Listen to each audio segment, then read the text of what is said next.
நடிகர் திலகம் சிவாஜி கணேசன். நடிகர் திலகம் சிவாஜி கணேசன் அவர்கள் 1950 திரையுலகத்தில் நுழைந்தார். பராசக்தி என்ற ஒரு திரைப்படம், கலைஞர் அவர்கள் கதை வசனம், அந்த கலைஞனுடைய தீப்பொறி பறக்கும் வசனத்தை அந்த திரைப்படத்திலே பேசி நடித்திருப்பார்.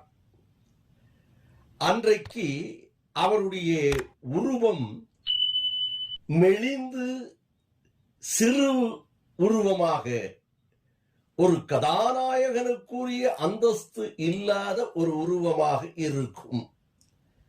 அப்படிப்பட்ட உருவத்தோடு அந்த திரைப்படத்தில் கதாநாயகனாக அந்த திரைப்படத்தினுடைய தயாரிப்பாளர் அவரை